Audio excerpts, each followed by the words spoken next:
Welcome back, Seven Rivers Racing here in KQEG TV. I'm Dan Dyker along with Al Losi.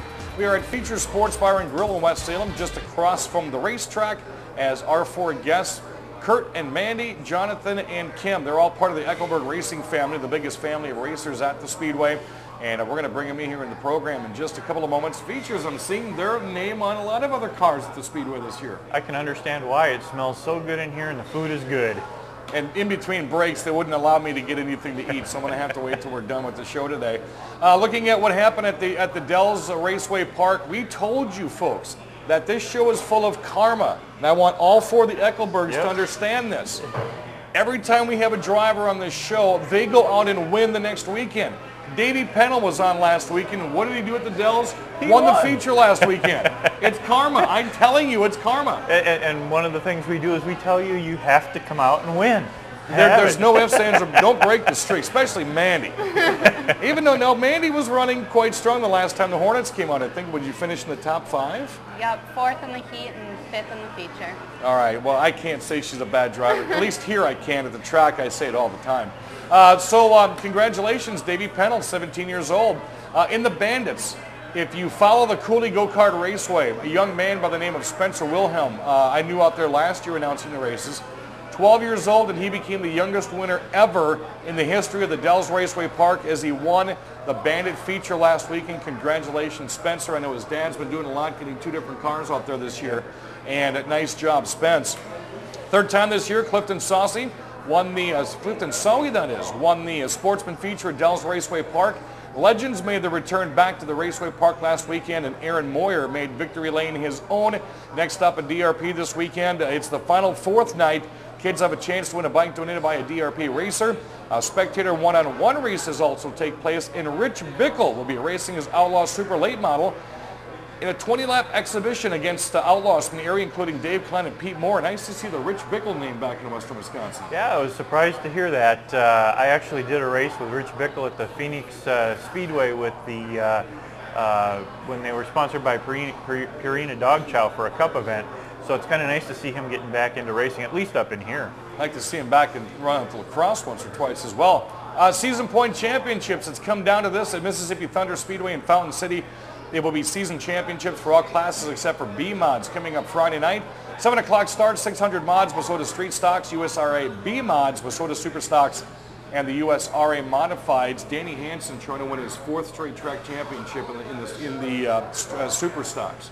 It's just so tough to win championships, and to win 4, that's quite an accomplishment. We're going to see that happen Friday night. Also want to let you know the ASA Shakopee 125 held last Sunday. For the 2nd year in a row, Nathan Hazelai picked up the win, his first feature win this season. Chris Wimmer took 2nd, Nick Panitsky 3rd, Andrew Morrissey 4th. Rounding out the top 5 was Mike Bilderback. Steve Carlson from right here in West Salem finished 7th. Skylar Holshausen, who leads Rookie of the Year points at a Bangor, finished 8th. Thor Anderson in a Bondurant, Iowa, ran the past 2 years of the Lacrosse Speedway 11th, and Tim Schendel out of Sparta raced 12th. They are off for the next 6 weeks.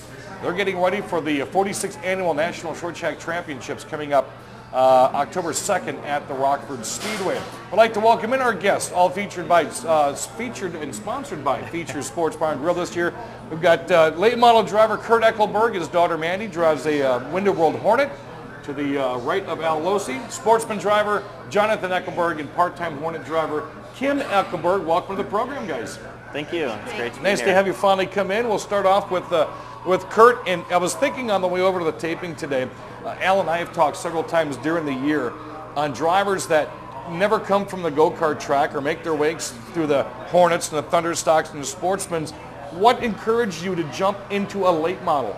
It was kind of a process. I started 24 years ago, and it was called Beer Stock then, but now it's called the Hornets, or the Thunderstocks, and been there, raced 6-7 years of that, 3-4 in the Sportsman, just kind of worked my way up, buying parts, tools, stuff we're going to need over them 24 years, and finally made it in the late models, and it's been fun ever since. And of course, all the cars relatively yellow and orange, or they're yellow and red, and they're all except Mandi's. You've got a purple Hornet. Why isn't yours like red and yellow like everybody else has here? Because they didn't have pink on their car. Oh, okay. That's it, folks. Thanks for stopping by tonight. How long have you been running Hornets? This is my 4th season out there. What made you start racing Hornets? I don't know, just watching the guys out there, thought it'd be fun. I finally turned 16, they had me go out there, and I raced with the women the first year, and I tried to get out there with the guys and ended up in tears. So we tried it with the women, and I loved it, and then they let me go out there with the guys finally. Now, 4 years out, do you still hear from Dad? Like this weekend, all 3 classes, so Jonathan will be out, Dad will be out, and you'll kind of be parked behind them.